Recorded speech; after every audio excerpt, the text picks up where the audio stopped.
Hi friends, welcome to our channel. இன்னைக்கு நம்ம பார்க்க போறது ஒரு ஹெர்பல் டீ.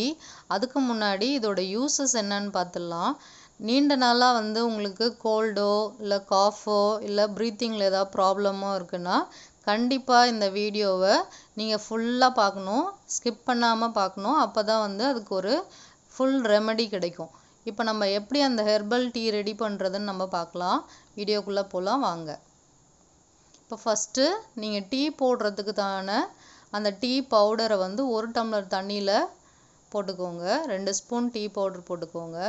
அந்த 2 ஸ்பூன் டீ பவுடர் கூட 2 கற்பூரவள்ளி இலை போட்டுக்கோங்க. கொஞ்சமாக ஒரு 10 இலை போல் துளசி இலை போட்டுக்கோங்க. ரெண்டுமே நல்லா வாஷ் பண்ணிவிட்டு செடியிலேருந்து பறித்து நல்லா வாஷ் பண்ணிவிட்டு அந்த டீ தூளோட இந்த லீவ்ஸை ஆட் பண்ணிக்கோங்க.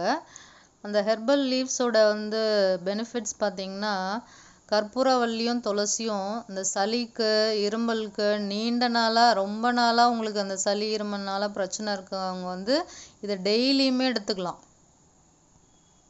இப்போது இந்த டீ பவுடரு அந்த கற்பூரவள்ளி துளசி 1 டம்ளர் தண்ணி இது எல்லாத்தையுமே ஸ்டவ் ஆன் பண்ணி கொதிக்க விடுங்க. நல்லா கொதித்து அது பாதி டம்ளர் ஆகிற வரைக்கும் நல்லா கொதிக்க விடுங்க.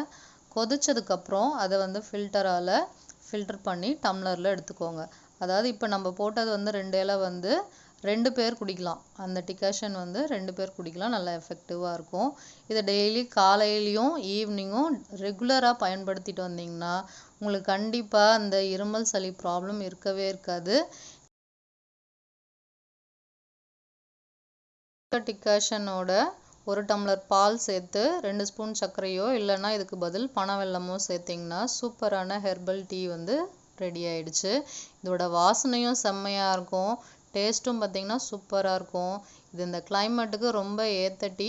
நீங்கள் இது டெய்லி ஃபாலோ பண்ணிங்கன்னா கண்டிப்பாக உங்களுக்கு சளி இருமல் பிரச்சனை இருக்கவே இருக்காது. தேங்க்ஸ் ஃபார் வாட்சிங். கண்டிப்பாக இதை நீங்கள் ட்ரை பண்ணி பாருங்கள்.